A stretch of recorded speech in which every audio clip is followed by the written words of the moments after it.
as consumers, we are bombarded by it at every turn, like the Incredible Hulk being bombarded by gamma rays. But what makes some media endure, while others are banished to the forgotten black hole of obscurity, never to be heard from again?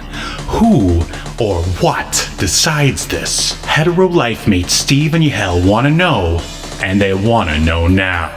This is Obscurity Now.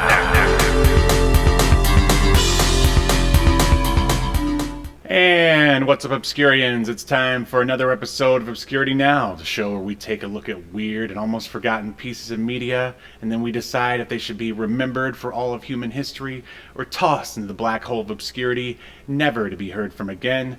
My name is Steve, and with me is a guy who hopes he gets extra credit for this. It's Yahel. How are you doing, Steve? I'm doing great. I went to Beverly Hills, but I didn't see any tattooed teenage alien fighters there. I'm really confused. Oh, well, Steve, the tattoos are hidden until their services are called upon. Right. Yeah, there's a very lengthy explanation for everything coming up in the show that we are about to talk about, and that is the pilot episode of, hold on, let me see. I'm going to keep time as I say the name here. Tattooed Teenage Alien Fighters from Beverly Hills. That just took away like 5 seconds of my life, just saying the name. It rolls off the tongue like meatballs made out of sandpaper. Just really rolls right off the tongue. Whoa, meatballs made out of sandpaper. Look out, J.D. Salinger. We've got a real writer over here. Oh man, maybe I should pitch a new tattooed teenage alien fighters from Beverly Hills show, and because clearly I've got the chops to write of at least the same quality dialogue that we're gonna get to dive into today. I mean, the dialogue was definitely B-movie for sure. I would say possibly on purpose. I hope on purpose. We'll get into it a little bit further. Had you ever even heard of this until we decided to do it as an episode? Yeah, wasn't it my idea? I mean, prior to that, like, did you remember it from back? Prior to me having the idea, had I heard of it? Like, since I willed it into existence. Yeah, I've heard of it before. So you remember it from back in the 90s? I remember, I never watched it, but I vaguely remembered, like, I don't know, I guess seeing commercials for it or something. I knew it had aired on USA. Good old USA. They are a constant source of, like, camp and weird stuff for this show. Yeah, it's so, and I never realized growing up how much absolute shit they were putting out for kids. I mean, so it's, the jury, we still haven't made we haven't properly deliberated on this one, but I think everything else that we've watched that was aired on USA, or most of what we've covered that aired on USA, the Cartoon Express stuff, has not been good. Well, I think we signed off on Savage Dragon, though. That was a Cartoon Express one. Yeah. No, there were a couple things that were okay, but I think most of the stuff. Oh yeah, like I remember the Mortal Kombat animated series being terrible, the Street Fighter animated series being terrible. So yeah, I don't know what was going on with Cartoon Express towards the end there, but they were just sort of shoveling a bunch of compost on this fire that was eventually about to burn out. Yeah, but I did about I was reminded of this series by a video that Toy Galaxy, I think they go by Secret Galaxy now, made about the show. Wait, they changed the name of Toy Galaxy?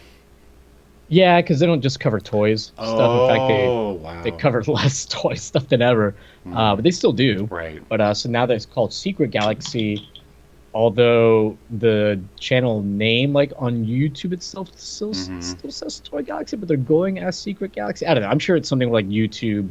If you change the name, it does something terrible to your analytics. I'm sure. Well, I'm sure he'll be fine, or they'll be fine. Whatever. Yeah, I met those guys at the Connecticut convention I went to a few weeks back.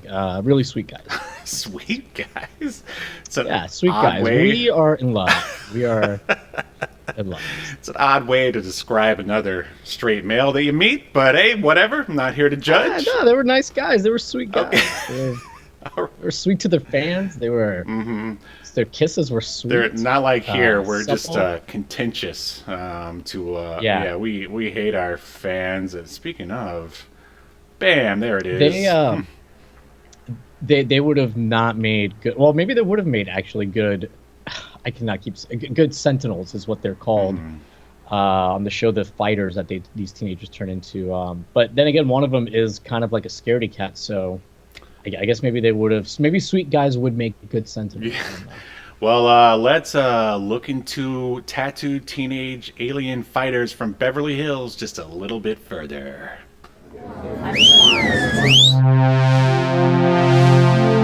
Welcome to your feature presentation.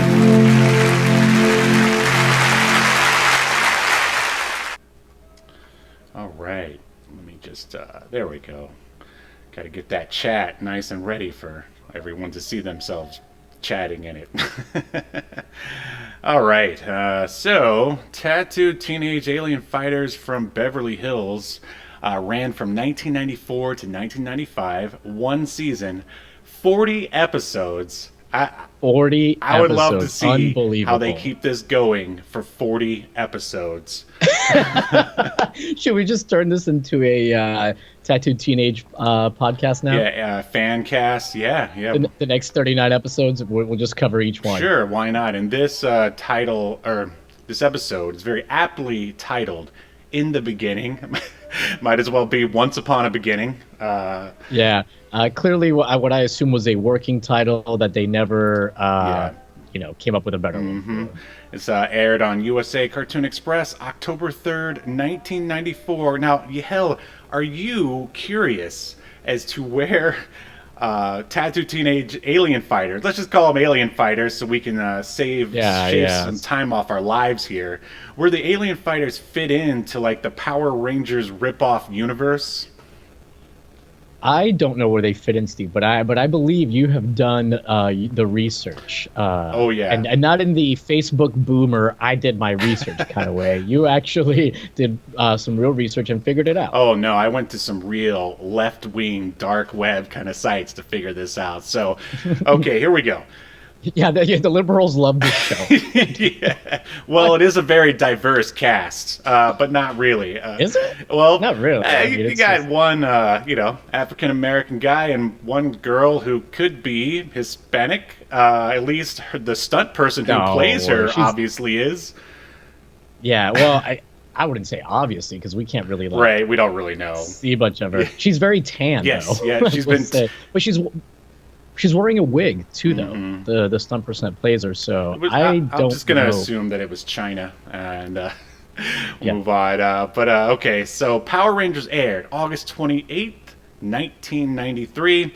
Obviously, it was a huge success, and so we already covered VR Troopers, which they immediately followed up Power Rangers with, which aired September 3rd, 1994. So that was just 1 year later. And then coming up the rear is the big old Deke. And they had not one. So Deke, obviously, they produced the show we're talking about right now, the Alien Fighters. But then they also produced Superhuman Samurai Cyber Squad, which premiered September 12th, 1994. And then followed immediately by this show. And then after that was The Masked Rider, which was September 16th, 1995. And then the very last one that I could find was Big Bad Beetleborgs in September 7th of 1996. So the Alien Fighters are kind of right in the middle. And it was weird because I thought to myself, I was like, surely the Alien Fighters has to be like the last one because obviously the dudes who created it, which we're about to get to, they were kind of, leaning into the camp, as we're about to see. Yeah. And they're actually guys who got their start working on SCTV, which was like the Canadian version of Saturday Night Live, basically. And you could tell they were having like a good time. And I was thinking that they were going to be like the biker mice from Mars of these Power Ranger shows. Okay. But and maybe it was, but I didn't realize that like 2 more shows came after it. And man, I guess they just couldn't stop writing that Power Ranger ripoff Yeah. Yeah. train. It was a real idea factory over there. Unfortunately, the factory only churned out one idea. Well, Just with a different coat of paint. well, the thing I don't understand is that, all right, so Cyber Squad and Alien Fighters are both Deke shows. Like, I would say Cyber Squad has like the same production value of all of the other Power Ranger ripoff stuff. But as we've seen, Alien Fighters looks like a shot-on video, like horror film, basically. Yeah, like it looks like it's like shot on like almost like a high quality VHS camera. Yeah, it's like a Betacam SP or something like that. And I've got a theory. let's hear it. I think because the video quality to me too seems particularly bad, or at least like it gets It's like a worse during the soap opera. fights. Yeah. And I think they did that to make it look like the footage that the like Power Rangers and those shows would use from Japan. Because this show, unlike a lot of the other ones, they weren't reusing footage from a Japanese show, so they had to film their own. So I think they kind of did that to make it look similar to the other shows that kids were used to, see. Yeah, but it doesn't look as, it looks like a couple steps below those. It looks like those Japanese shows look like it was at least shot on, I don't know, like Super 16 or something like that. Mm-hmm. And this looks like a couple steps below that. And oh yeah, I mean it's Deke. It's gonna be even cheaper. right, but why does? But all right, so here's my theory, and it's sort of coupled with, I guess, a theory from IMDb, where the Alien Fighters, they actually had a deal with one of those Japanese shows that they were going to use. They were basically going to use the fighting footage and then, arrange the narrative around that. But then the deal fell through. So if you can imagine, they had to take their budget and basically spread it thin. And so, instead of having that already prepared Japanese footage, they have to now shoot their own, which means they have to then go for cheaper cameras, cheaper sets, cheaper costumes. You get what I'm saying? Yeah, I could see that, but by the same token, it's Deke who is known for kind of like making like really low budget productions. Everything they do was really on the cheap, so I think it was always going to look right. Well, all I'm saying is that the deal with Superhuman Samurai Squad went through, whereas this one did not.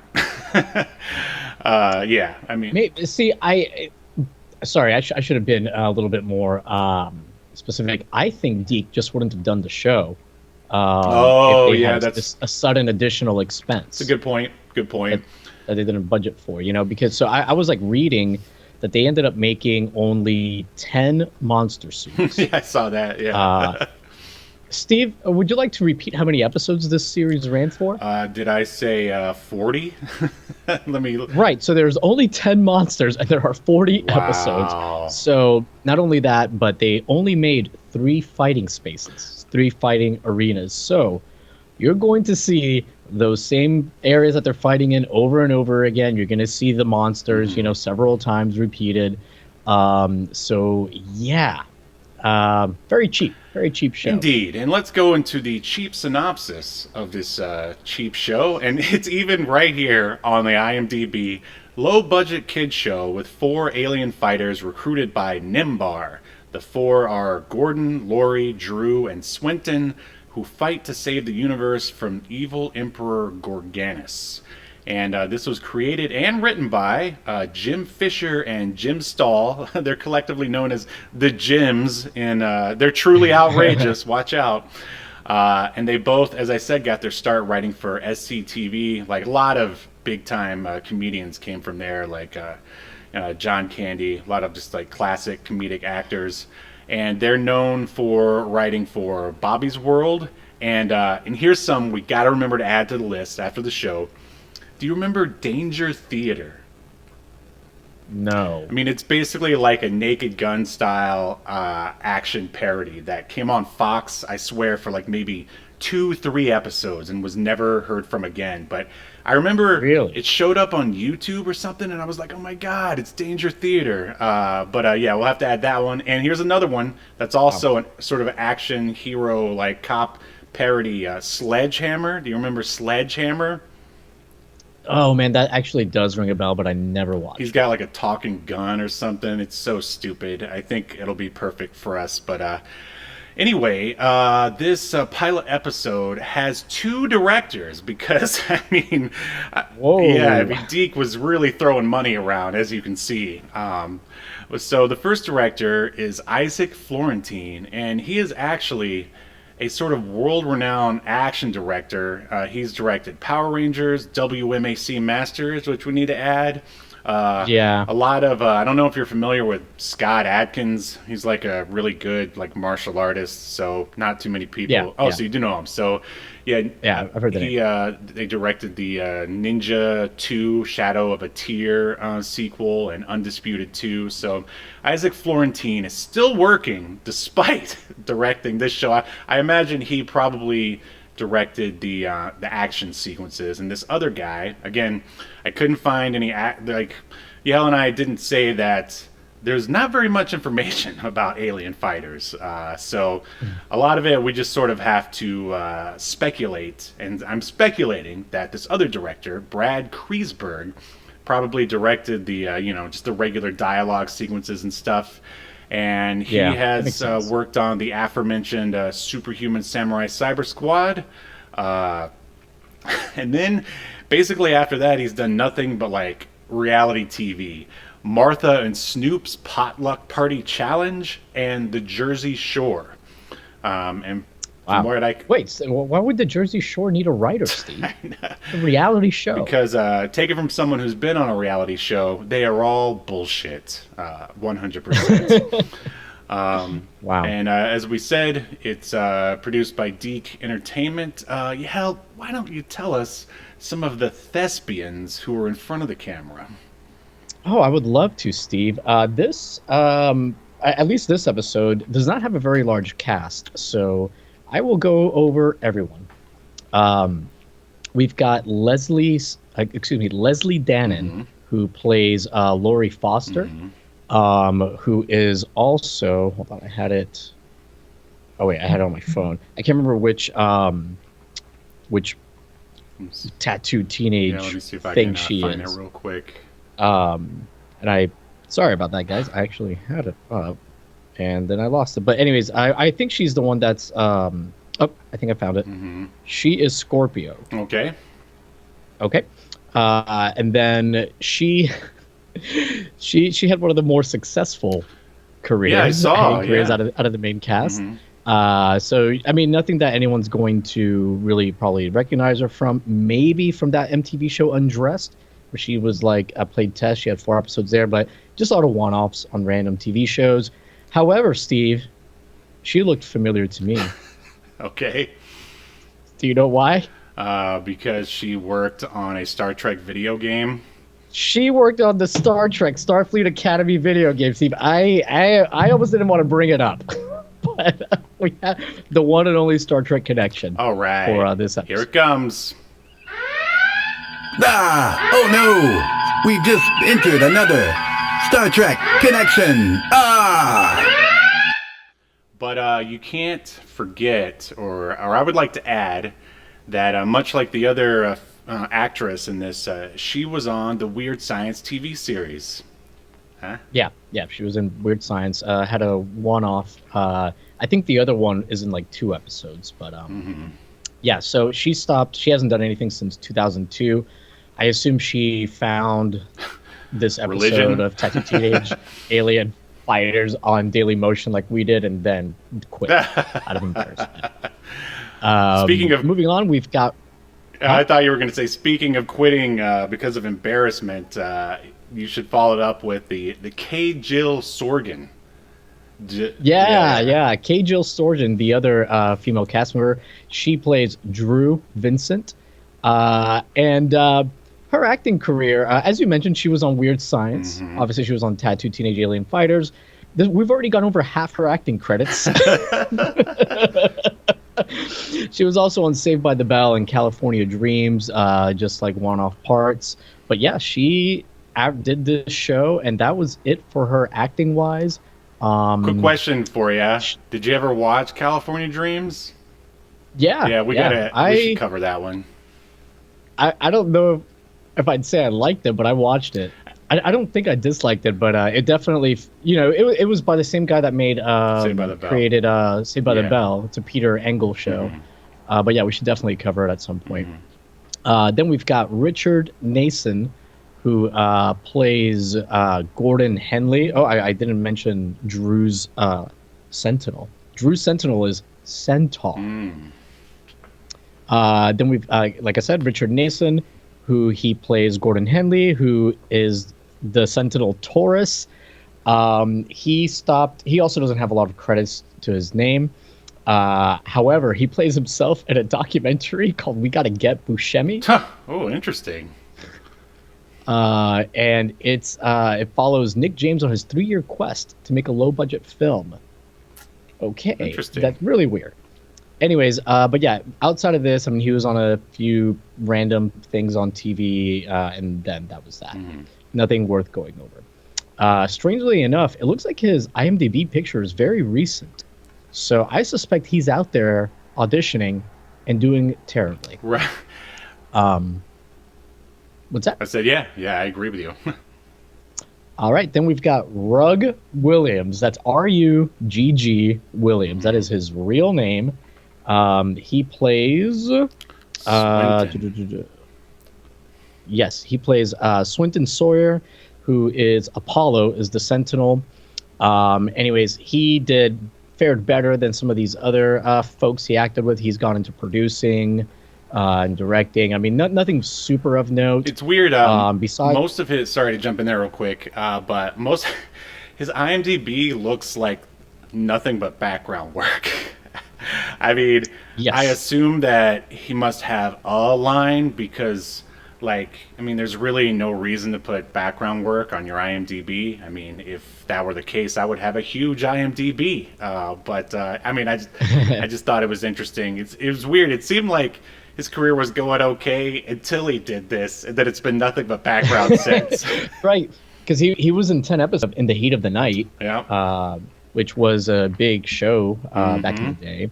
I mean, in some of these, he's definitely got some stuff that's not background work that he did afterwards. Right.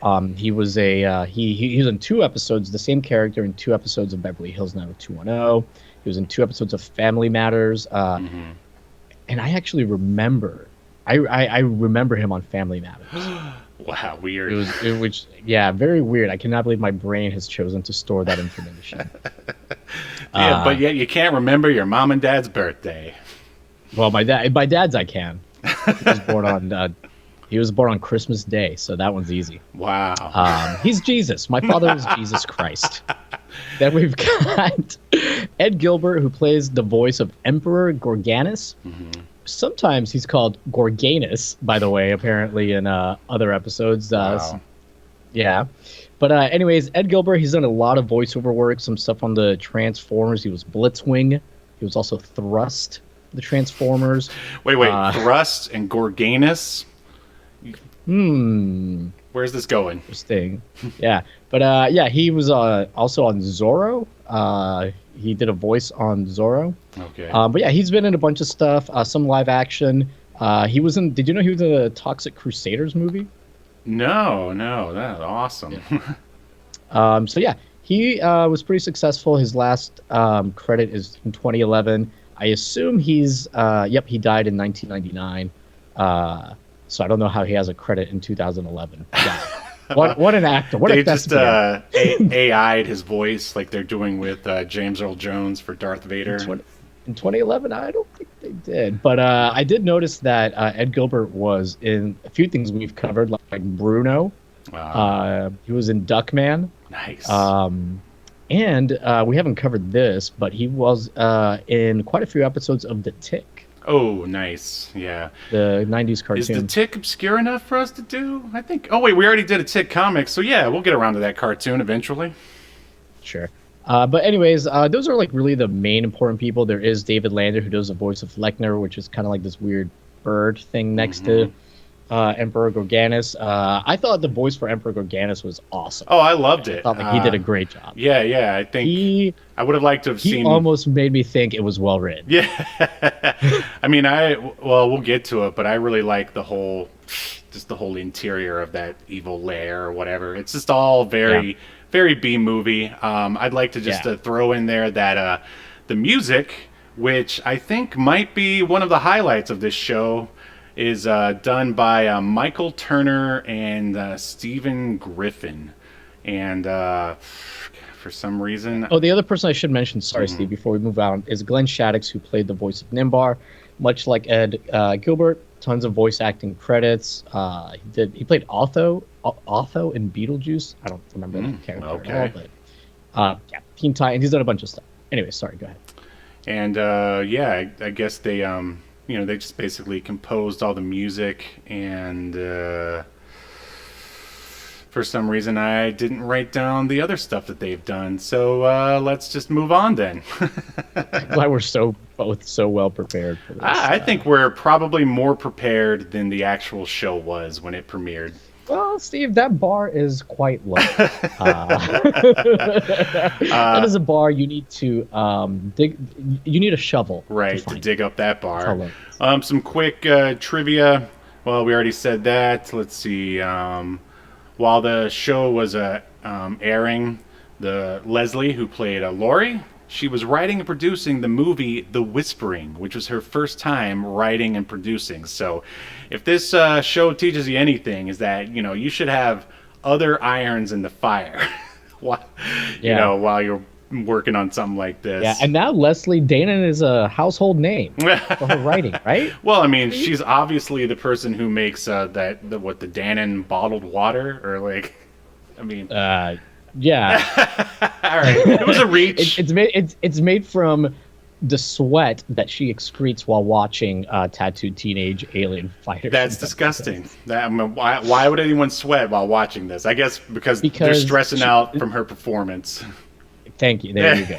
All right. Her life is a nightmare. So there is some actual media of alien fighters. I mean, despite the fact that, man, if this video wouldn't have been up on Daily Motion, you and I would not be talking about the tattooed teenage alien fighters from Beverly Hills. Yeah. There are several episodes up there for reasons. I mean, I couldn't even find it on some of the more lascivious sites that I go to sometime. Not even on archive.org. So apparently someone salted the internet to get rid of tattooed teenage alien fighters from Beverly Hills. But Leslie doesn't want anybody else making sweat water, so it's probably her, I assume. Wow, great callback. But there is, and I would love to find this just to have it, because who would have this? On October 1st, 2013, Mill Creek Entertainment released the complete series on DVD. So there are DVDs of alien fighters out there. Keep a lookout there, Obscurians, and send one our way. I'm pretty sure I saw it. I think I saw that it's still being sold on Amazon, actually. Okay. All right. So I guess it's not as special as I thought. But thanks for taking the wind out of my sails there, partner. Happy to help, Steve. Yeah. Anyways, go ahead. I don't want to get too much into my opinion on the show. All right. Go ahead. So Richard, the guy who plays Gordon, I guess he... After this show, he had to go be a contestant on The Price is Right. There you go. Let me just break down another sort of mirage in Hollywood. The people who are on those game shows are actors. There you go. So he was on The Price is Right, and Bob Barker got next thing you're going to tell me that WWE isn't real, Steve. It's all a work, man. So, no, wait. MMA is a work. Pro wrestling is truth. Pro wrestling's the only real sport. Right. But Bob Barker and he got a little chuckle out of discussing the show, I guess, on front of the camera. All right. We are now into the first episode of Tattooed Teenage Alien Fighters from Beverly Hills. The theme song, it just blasts your ears. It has a real Saved by the Bell quality to it. I liked it. Yes, that's exactly what I was thinking too, man. Yeah. It was. It's good. Mm-hmm. It doesn't rock as hard as, say, maybe the Power Rangers one, but it's got some really. It's got that fun '90s cheese, and it is a little. It's got its. It still rocks though, just not as hard as Power Rangers. It's catchy as hell. Absolutely. So the sets and costume look typical, but we already talked about that. So interior. We're in a lab, evil lab-looking thing. Gorganis starts talking about a map that an alien-looking guy gives him. He's going to reward the guy, but then gets angry and with the worst special effects imagined, points a finger at the guy, and then the guy disappears. Then he like shoots like a laser at him. Yeah, it is awful. It's like not even like lined up. It's supposed to be like shooting out of his finger, but it's like not quite lined up with his finger either. Oh, these special effects are like fan film quality, like possibly below fan film quality. Yeah. But it's so bad that it's almost good, I think. So he looks at Earth. And Steve, actually, the map that the alien gives him, gives to Gorganis, is just a clear piece of plastic.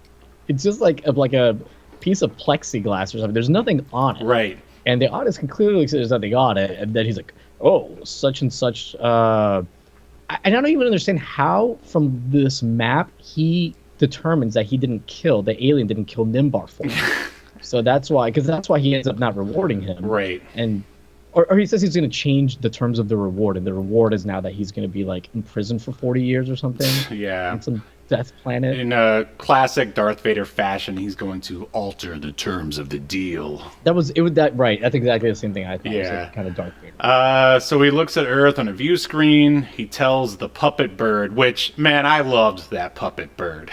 It was awesome. Yeah. It reminded me of like Jim Henson or something. Oh wait, no, I meant Chris Henson. That's who it reminded me of. And he tells the bird that the Earth is the key. I mean, at least he's not trying to mine it for resources. And then he sends the ninja bot, aka the samurai robot, to destroy Earth. What a freaking generic name, Ninja Bot. Oh, I know. Like, I imagine the two Jims were just like, let's see how little we can get away with. Or wouldn't it be funny if we just did as little work possible here? I feel like there's a lot of like placeholder names in this show. Like from the name of the episode, the name of the Sentinels, the name of the monsters. Everything feels like a placeholder except for Gorganis and the name of the show. Yeah, I feel like I would say this is probably just a paycheck for these guys since they're pretty seasoned writers at this point.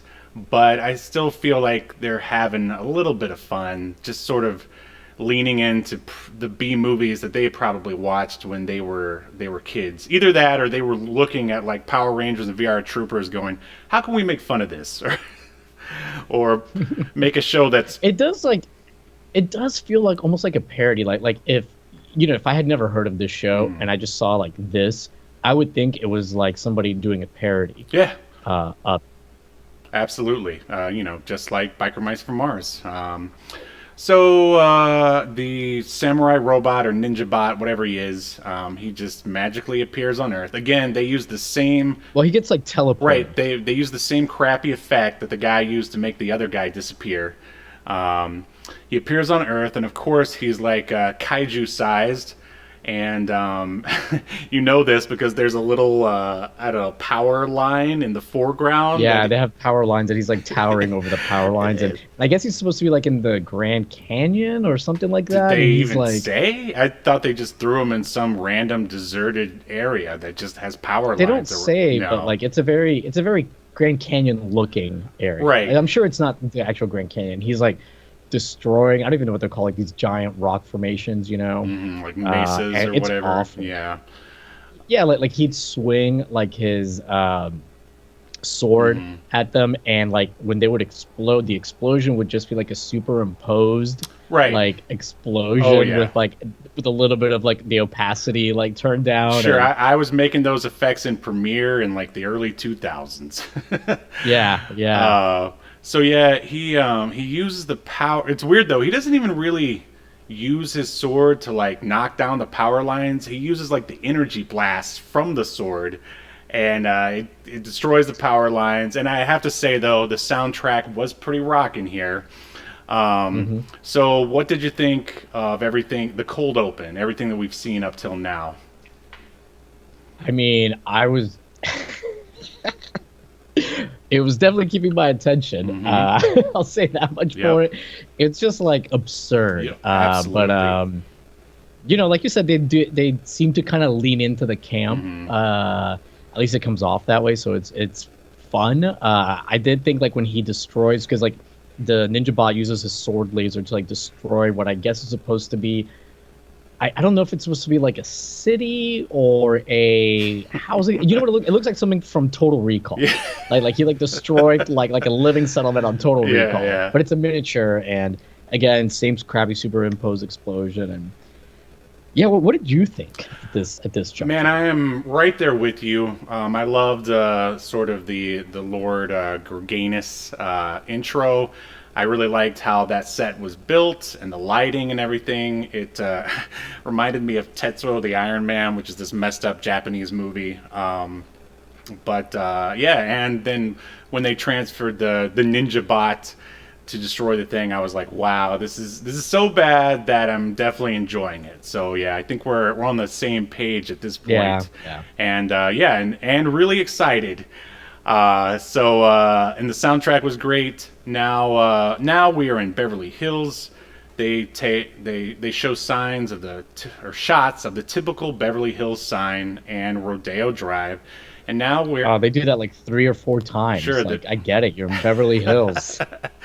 I was thinking like, okay, so obviously Beverly Hills was, I guess, a pretty sort of popular place, at least in the zeitgeist of America at this time. Would you say that is probably because of Beverly Hills 90210? Yeah, I mean, I feel like America, at least as far as like shows for like geared at young people, whether you be like a kid to like a preteen and up to your like early to mid 20s, they were just like hyper focused on California. You know, like you mentioned 90210. I mean, I almost said Baywatch. Actually, yeah, doesn't Baywatch it's in take place in California? California? Sure, yeah. There was a lot of like Saved by the Bell. Yeah, pro California stuff in the 90s. California Dreams. Yeah, and then you've got like movies like the one Alicia Silverstone one, Clueless. Like, isn't she like a Valley Girl or something? Yeah, I feel like that sort of trend has kind of come and gone. But yeah. So anyway, we are in like what looks like a coffee house. It really looks like the interior of some like grandma's living room or something. I think they just took like a pre-existing set from a sitcom and just redressed it to look like some coffee house, but it doesn't make sense because it's laid out like a house. There's like stairs. Right. Yeah. It's pretty hilarious. So we see the soon-to-be smart member of the alien fighters, Swinton Sawyer. He's being lectured by his dad. He says that Swinton says that he refuses to work with other students. His dad says he has to learn how to work with others and make friends. And then just out of nowhere, so I guess they're implying that his dad is a reporter. Is he a reporter or does he work for the government? They were never really clear. It seems like he No. He definitely works for like some kind of media. I don't know if it's TV or I think it's a newspaper. I think, yeah. But he does like work for something like that because his son. So basically, what we're talking about is in this scene, the dad out of nowhere. Basically, it goes from 0 to 60 in like 2 lines of dialogue. He's like, "Yeah, son, you got to learn how to work with other people, or you'll end up taking pictures like these." And he like pulls out this picture of the ninja bot. Who the fuck took this picture? Oh yeah, that's so funny because it's like, if you don't make friends, you're going to end up being a lonely conspiracy theorist, is basically what he's saying. Right. And he's like, this picture of Ninja Bot, the picture is at eye level, yet we're to believe Ninja Bot is taller than Power Lines. Right. Like, why not take the picture from, like, a perspective from down looking up to make him look, even taller. But whatever. It's really just, it's just a frame grab from when they were for the fight. Yeah. And we've got Pig Dan 20 here in the chat. He says, "Howdy there, thanks for joining." And then it's so weird. Like, he's like, or you'll end up taking pictures like these, and then his son is like, Quentin's like, or Swinton, excuse me, is like, oh, you really think that's true, Dad, or something like that? And he's like, oh, I'm gonna have somebody fact check it, but it could be the end of the world. And they kind of like have a yuck about it, even though they're being serious. Remember when people So used to weird. fact check stuff? Boy, those are the days. Yeah. Glad those days are behind us. Right, yeah, yeah. So Dad also, all right, after the whole ninja robot picture fiasco, he gives them, they talk about the list of the kids that he has to work with, but Swinton, he says the other kids aren't dedicated physics majors. I mean, and I'm with him. I've had this problem all through my academic career. People always trying to hang out with me, and they're just not dedicated Obscurians. You know what I'm saying? Yeah, I get it. By the way, isn't it weird that he's in high school, but he's a dedicated physics major? He's a teenager. Yeah. Yeah. I guess he means that that's what he's going to major. Right, right. So he goes over the list, and basically he sort of calls out and talks about, very briefly the characters and their sort of motivation, which isn't terrible. He talks about Gordon, which is the other male member, and he's only concerned about his image. So Gordon is supposed to be, as we're going to see, I guess, the Zach Morris of the group. But man, I don't know if they cast the right guy for that. And then they talk about Lori Foster, and he's like, oh, she's a cheerleader. And then Drew Vincent, the other female, and he just says, oh, she's out to lunch. I'm like, whoa, you got to take it down a notch. That is like TV 14 talk. I mean, this. Yeah, what does that mean? I mean, was she literally just out to lunch? Yeah, Or are you telling me that, she's like crazy? And then like thinking about this, I was like, I mean, even if he's like the biggest like nerdy nerd, like why would he not want to work with those ladies? Because, they aren't the worst looking ladies to work with. You know what I mean? Right. Yeah. By the way, Pig Dan had said, I don't know which picture he was referring to. I think the one with them in the Sentinel. What vinyl outfits? Latex outfits. But he said that that picture makes him want to rub himself in cake. Yes, now that's a true Obscurian right there. Yeah, yes, reference to the end of the surprisingly erotic end of the first episode of the Super Mario Brothers Super Show. But yeah, back to tattooed teenage alien fighters from Beverly Hills. So immediately we are transferred to someone's nice house. I guess it's supposed to be Gordon's. Did they ever say whose house? I think so. Yeah, okay. So the aforementioned members of the midterm science project sit around a table. They're all drinking out of red Pizza Hut cups. Remember those cups? As you do. Yeah. Yeah. I guess they were big in Beverly Hills, bro. I guess. And they're all asking where Swinton is. And then he shows up, and he's got like this big science project in his hands. He asks for the help with the door. He doesn't give anyone any time to help him, and he just go ahead and opens it with his foot. And he's like, oh, thanks for the help, guys. And he puts it on the table. And he says he already started the project, and Drew is like, looks like you already finished it. And Gordon is like, he asked Stinson to explain the work because he's the best communicator, so he's going to be explaining it to the class. Now, all right, so in this scene, you're seeing Gordon and Swinton interacting with one another. What a name, Swinton. Oh yeah, I mean that's like it might as well be Nerdlinger, super pulpy. Like I'm okay with it. But like I just love that the actor too, like his name is Rugg. Yeah, and I was gonna say, do you think that those two roles were maybe miscast? Like, you think Rugg would be a better Gordon, and then the other guy would be a better Swinton? I could see it either way. I do think that the guy that plays Swinton does a pretty good job. Yeah. He's fine. I'm just saying, he looks like he would be the popular guy compared to Right. Yeah. Because the blonde guy that plays Gordon, he's supposed to be like, I guess, like a really good-looking guy or something.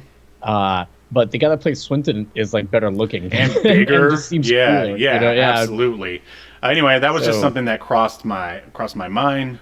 So Gordon reaches for the project. He's like, it's like the classic, oh, what's this little thing do? And it causes Sawyer to freak out, and then he knocks something out of the out of the project. Well, no, he just touches it. Okay. No, I think what happened was like Gordon just touches the project, and Swinton's like, "Don't touch it." And literally, all he does is like graze his hand on it, and it starts to like have all this electricity and shit. Yeah. And dude, okay, I have some questions about this project. Okay. So it like shoots out a beam, right? Which then creates some kind of white Portal? energy bulb. Right, we don't know it's a portal at first, but it creates some kind of portal. And then Swinton says not to touch the portal because this thing, hence his project device, is putting out gigawatts of power. But he also had just explained that all it's supposed to do is measure the amount of secondhand smoke in the air.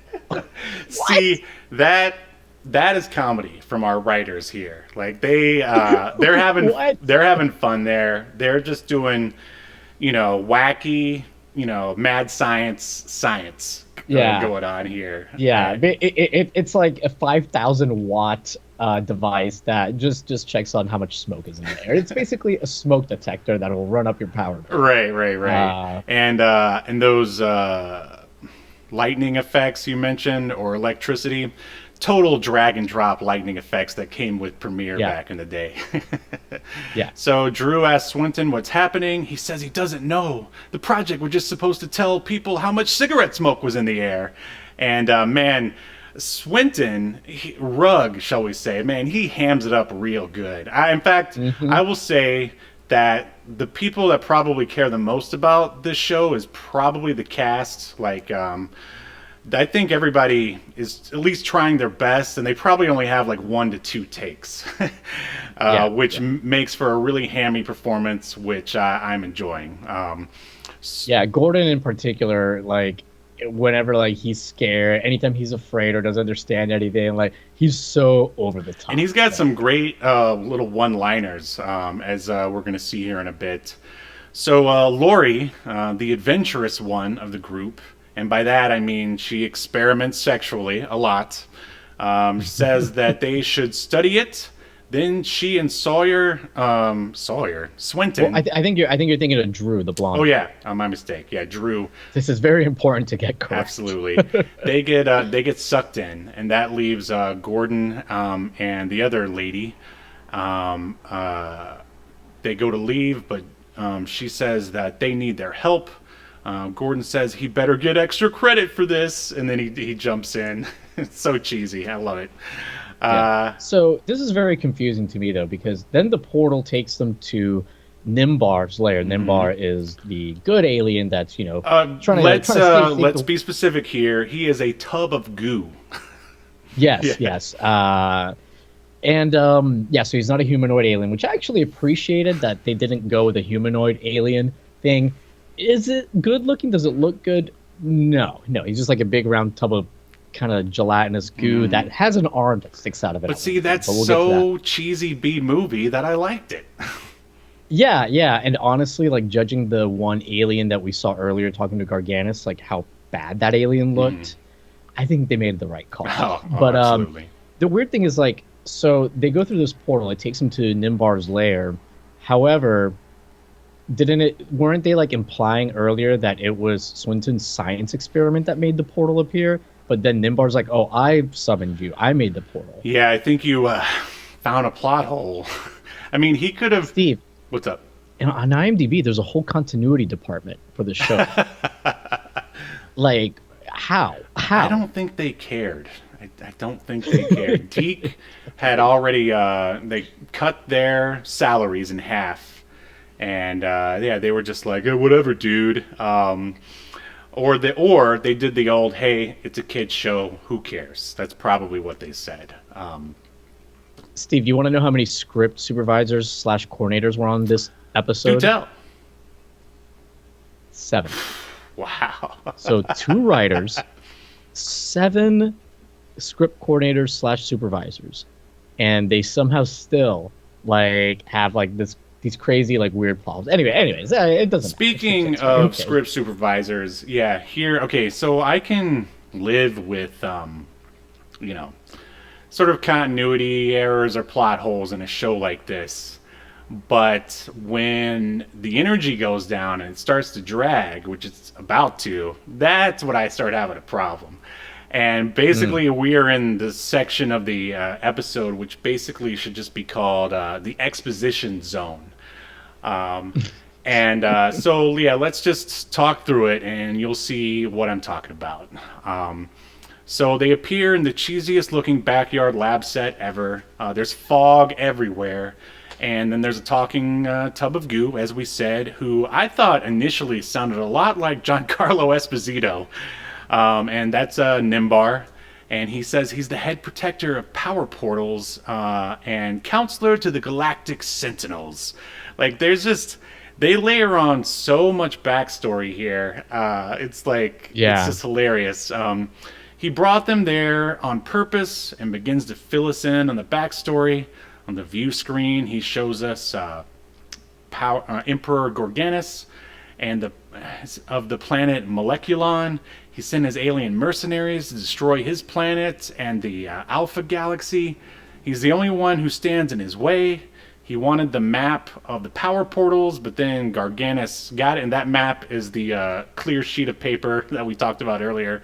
The power portals allow beings to transverse the universe in an instant, and Earth is the focal point of all the power portals. Did I get all that information right, Yahel? Yes, you did, Steve. You have expertly told us about the lore that gets and this part takes forever. Like, they didn't even really show us anything else on that little view screen. Like, if they actually had a budget, they could have shown us like what actually happened back then, and that would have been way more interesting than the teenagers just standing there and listening to a tub of goo expose his backstory. But anyway, he says he summoned them to fight the Emperor and gives them way cool tattoos. Was this a little erotic? Maybe not. I don't know. These little... I don't know if it was erotic, but it was definitely weird. Like, this, like, hand arm thing comes out of the slimy gooiness. Puppet, like, tentacle comes out of Nimbar and, like, basically caresses the arms of the alien fighters and gives them a tattoo. The worst tattoo you've ever seen. And the thing is, like, that killed me is, like, the logo for Tattooed Teenage Alien Fighters for the show is actually kind of cool. You know, it's pretty decent for the time. But that's not what they get tattooed on. They just get like a weird triangle. Right. Actually, using a tentacle and slime to apply tattoos, I hear that's how Ed Hardy got his start. And so basically, he's like, you're now Galactic Sentinels, and you have to go out there and fight that robot ninja. So they step on to the transport portals, which are basically just discs on the ground, and they are immediately transported back to Earth to fight the robot ninja. And they're, at the time, they also get transformed into their alter egos. But before they disappear, they have to say the name of their the zodiac symbol that they represent. Well, but the thing is, like, they have to make up their own name. Like, because Nimbar's like, oh, you have to, like, create your own name. No, he says that it's awarded to them based on their zodiac symbol. He says that. Oh, really? Yep. But they're not using zodiac symbols. Yeah, yes, they are. Taurus, Centaur, or wait, no, not zodiac, constellations. I'm sorry, constellations. Yeah, I think I was gonna say my mistake. So yeah, they all have to say their name. It's basically their version of It's Morphin Time, and then they disappear. Right. And like, I have to say, when I was seeing that image that's been floating around in the Obscuritron, that's basically like the the cover, not this one here, the other one where they're like standing and they're in their uniforms and like for some reason the girls are like standing sideways and like looking forward or whatever. I was like wow, like these guys are ripped. Like I could see they really wanted to give the Power Rangers a run for their money. And I was like, where did they find teenagers who like worked out that hard back in the 90s? And then when they appeared, I was like, oh, They're just stunt people or fitness models or something wearing wigs. And the funny thing is, like, they dub over the actors' voices, like the one that is named, oh my god, what is her name? The one in the blue, the teal Scorpio outfit. or Scorpio, the Leslie character, or the Lori character. Anyways, she says something like, "It would have taken years to working out to get this buff," or something like that. Yeah. And then Gordon says, the guy's supposed to be like the handsome jock. He's like, "Oh, if I had muscles like these, I'd be set at the beach." Yeah. Oh, and there was a fun line here that I missed. Gordon says that not Gordon, but Nimbar says that he chooses those who work well together, and Swinton is like, "I don't even take PE," and I thought that was pretty funny. But yeah, so I also left out, man, when he explains the transo discs and how they work, man, it's just a bunch of like scientific jargon just all thrown together that makes no sense. Yeah. Let's see. Transactional time-space regenerator disk that will transfer all the knowledge of the galactic sentinels into them, and basically bada bing bada boom, they are now a super team. And so yeah, like, it's quite obvious that the they're stunt people wearing wigs, and this is where sort of I would say it's definitely a disappointment to the alien fighters compared to the rest of the Power Ranger ripoffs, is their outfits are so awful, and it just looks like they look like American gladiators on crack, or maybe not crack, but what's a different drug? I don't know. Mushrooms, yeah, there you go. Or acid, even better. And so I was like, I was looking at it and I was just like, what were they thinking? Okay, so it would look, because originally when I thought the actual actors were in there, I was like, why did they put that weird thing over their mouth? Because it makes them look like weird, like zipper mask gimps or something. And then I was like, oh, they have to put that there so the actors can then voice over them, because But all in all, I will say that their costumes are absolutely terrible. Like, I think they are the worst in all of the Power Ranger ripoff universe. I don't know, maybe because they didn't have Japanese costumes to rip off, but man, it's just the most basic. Like, hey, we found some American gladiators outfits, let's paint them up, and then give them like a weird like gimp mask or something. And but all right, And Steve, I have another question that doesn't make any sense. So when they first turn into their muscle-bound sentinels, they do it at the lair, at Nimbar's lair. Then they get transported, right? But Samurai Bot, or Ninja Bot, excuse me, he's taller than Powerline, so he's huge. And when they get transported there, they're also huge. They're like the same size as the Ninja Bot. So how and when did that happen? Like, so I guess the transo discs also make them huge. They just didn't bother to mention that. Yeah, I don't know. I need we need they need an episode where Rick Moranis comes in and explains this. I was going to say Stephen Hawking, but I like yours better. No. I want a Honey, I Blew Up the Kids situation.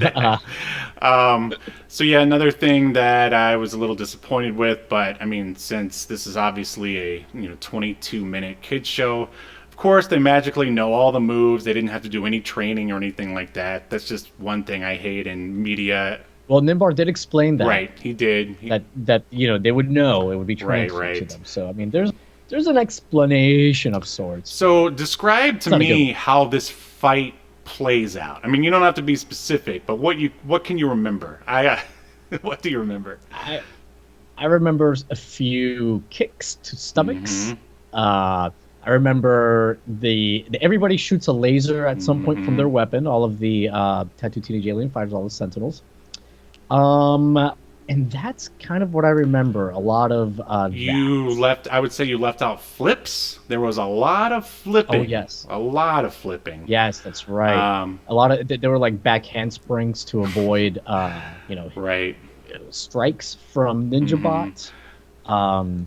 But yeah, pretty slow, pretty plotting. I thought it was pretty Yeah, bad, even even though I didn't compared say to it's Power like, Ranger. Power Ranger choreography, it was not very good. And I especially expected more from the director of Ninja 2. But hey, maybe he was just getting, maybe he was just getting started back then.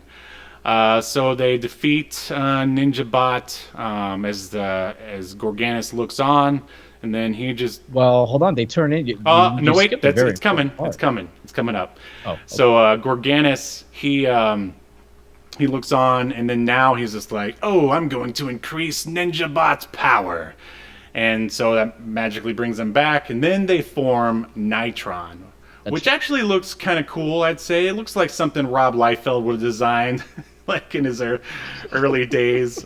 There's a lot of chrome on Yeah, them. yeah, absolutely. I Does it make sense though for him to turn into like a medieval knight? No, Is that like no, and I have a update. Remind me when we get through to the end of Rob Liefeld being very vindictive and evil as he likes to be, or maybe not evil, but just very vindictive. But so I think he looks kind of cool. And then you think there's gonna be like even more martial arts, but there really isn't. Nimbar tells them to use the special sword, and just like that, they win. Then they go back to Nimbar's, and now they're back to normal. Nimbar said, "I thought the end of the fight was kind of very anticlimactic, but I mean, what yeah. can you expect?" I guess they just wanted to be like, hey, by the way, they can turn into this Right, thing. right. They have to have their version of the Megazord. Right. So Nimbar says he will summon them with the tattoos. And then now we're back with Gorganis again. And they have to keep their identities a secret because otherwise Mm. Gorganis will kill them and their families. Yeah, yeah, yeah. Those are his exact words. Murder. Yeah. But of course, you think Organis is upset? No, he's not phased. He wants. It's funny. The writers want us to know that he's already reprogrammed Ninja Bot, so he can use him over and over and over again, Yep. and no one will Yep. stop him. So now we're back in the coffee house. The gang chats. Swinton's dad shows up and notices they're all getting along. I'll have to say, I appreciate the character arc. It's not much, but I appreciate it. Dad says the photos of the Ninja Bot were fake, just like that. He just throws them out, no big deal. Yeah, he says like his fact checker verified that they're fake. This fact checker sucks. He must work for Trump. Yeah. Ooh, yeah. Take topical. Topical. Yeah. So this is a weird sort of point here, which actually kind of makes sense. But since nothing else has really made sense, I thought it was odd that they threw it in there, in sort of Breakfast Club kind of fashion. They're talking about whether they should hang out in school or not, and then like, no, we probably shouldn't because then they'll realize that we're they're the alien fighters. And then as Swinton's dad is like, I owe you guys dinner since you're all getting along now, like, let's go, whatever. Then they get a call to action on their tattoos, and they all give poor old Swinton's dad an excuse. And he goes home and does cocaine and cries alone, and they go off to probably fight the Ninja Bot again.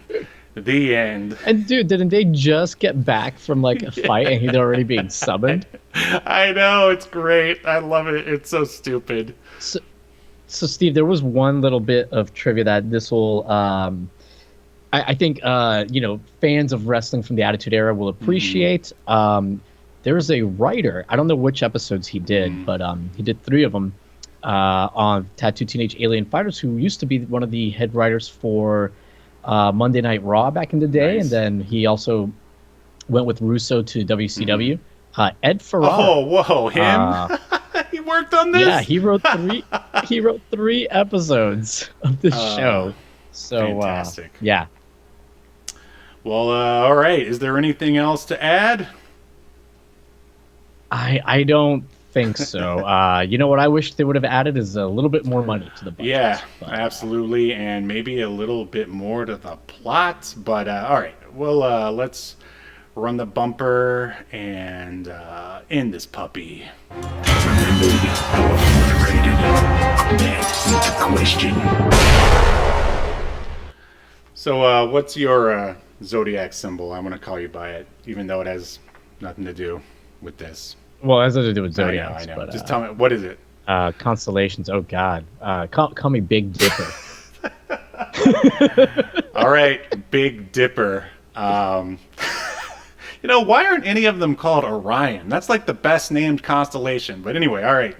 Okay. Actually, Steven, there is one called Orion, but he appears later on. He's only in 20 episodes.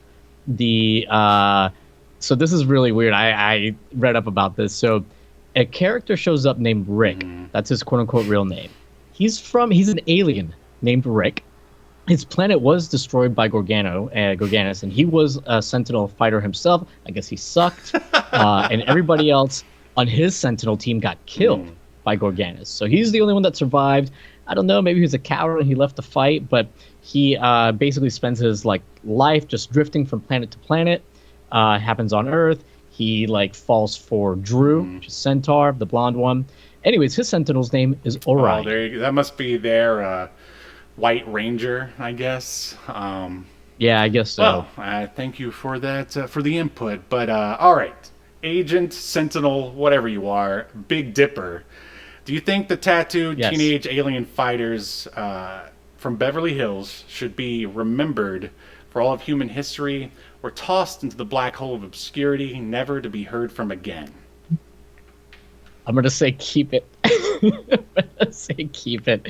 It's not good, but it's it definitely is I don't know if I'd go as far as to say it's so bad it's good, but it's definitely like that at times. I saw somebody, one of the user reviews or somewhere, described it as the room of Power Rangers. I saw that too. Yeah, and and I think that's pretty accurate. I wanted this to reach Baywatch Nights level of so bad it's good, Me too. but it never quite got there, at least with this episode. But I definitely had a good time watching it, and I definitely would like to save it as well. I wish there would have been more going on in the middle. Again, I already mentioned that they just sort of stand around talking about the backstory, which is the worst way to talk about your backstory. I mean, you could at least do a walk and talk or something. But I know they didn't have the money for that. But what they did have the money for, I really enjoyed. So, tattooed teenagers. I can't even say it anymore. Tattooed teenage alien fighters from Beverly Hills shall be remembered. In accordance to Obscurity Now, the most important streaming YouTube podcast in all of the internet, you shall be remembered. Yes. Good show. Good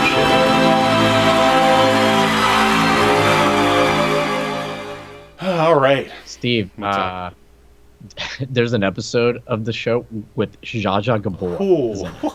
Yeah, because kids love her. They can't get enough of the Zsa. As Zsa Zsa Gabor. I mean, who else is she gonna play, really? I guess, but that's just so random. And I did the other little thing that I guess I did have stuff to add. The last thing I have to add is there's an episode where later on, and it seems like later on they kind of lean even more heavily into weirdness. Nice. And I guess the thing is they're having some kind of dream together. They're all trapped inside of a dream, and they realize that they can imagine whatever they want. And one of them doesn't believe that. Gordon doesn't believe that they're all in this dream, and they're like, just think of whatever you want and it'll happen. It's a dream. So he closes his eyes and he thinks about what he wants to see. They say, think about what you want to see. And what ends up happening is Leslie, the brunette, her clothes come off and she's just standing there in her underwear. Yeah. Why, this makes about as much sense as having Elvira visit the Super Mario Brothers Super Show. Yeah. And then the blonde girl's response, Drew, her response to this, she goes, hinky, which she says a few times during the show. I guess it's supposed to be her way of saying cool or something. She says, kinky? Hinky. H-I-N-K. Wow. Man, the 90s were a special, special time. Well, all right. I'll have to keep my eye out for that DVD set someday. Hopefully I can find it like at a flea market someday or something. But other than that, that is it for our show this week. Make sure you check us out every Sunday, where you continue to discuss weird stuff like this. Subscribe, why not? What have you got to lose? Tell your friends. Look us up on Twitter and, of course, TikTok. And I'm going to end this with the Escape to Earth promo. And is there anything else you want to add before we sign off here? No, if you're going to try to look us up on, the websites, the social media platforms that Steve mentioned, look for Reptilian Media. That's it. And if you happen to want to buy a comic book, it helps out this show quite a bit. But if not, no worries. All right, we'll see you next week. Bye-bye. I'm having a weird day. The name's Adam. Where I'm from, I'm known as the Zero Thief. Depending on who you ask, some might say I'm the best thief. But believe it or not, even the best screws up every once in a while, and that's what I did, and I had to make a fast getaway. I ended up crash landing on this bizarre planet. Turns out, I didn't get away fast enough. These winged freaks followed me here. It's just us here, Zero Thief, on this empty backwoods planet. So start talking, either to me or my blade. Okay, I do have something to tell you. It's about the planet. It's not that empty. Come on, man, I thought you were gonna die. Cut me loose! Behind you! Whoa! Thought I was done for. It was gonna be a light snack for a snarling creature, but then she showed up, riding on the back of one of those monsters like it was nothing. And with a wave of her hand, the other razor-toothed beast just stomped away. I'd never seen anyone like her before in my life. I thought I'd say something clever. Thanks, have you seen my ship? She gave me a look that said more than words ever could, because I think she was trying to read my mind or something. And from there, things just got even weirder. Escape to Earth. 36 pages of insane dinosaur action. Issue 1 available now at reptilianmedia.bigcartel.com, featuring a variant cover by Sean Forney. Act now while supplies last. You've been enjoying Obscurity Now, a podcast that's recorded live to tape and streamed to Twitch and YouTube. Subscribe so you never miss an episode or hilarious quip. Take us with you by following the download links provided in the show notes to wherever you get podcasts. And take notice of our various social media links if that's what you're into. I'm not here to judge. And make sure you join us live next week at 6 p.m. Eastern, 3 p.m. Pacific as we continue to discuss more obscure media only on Obscurity Now.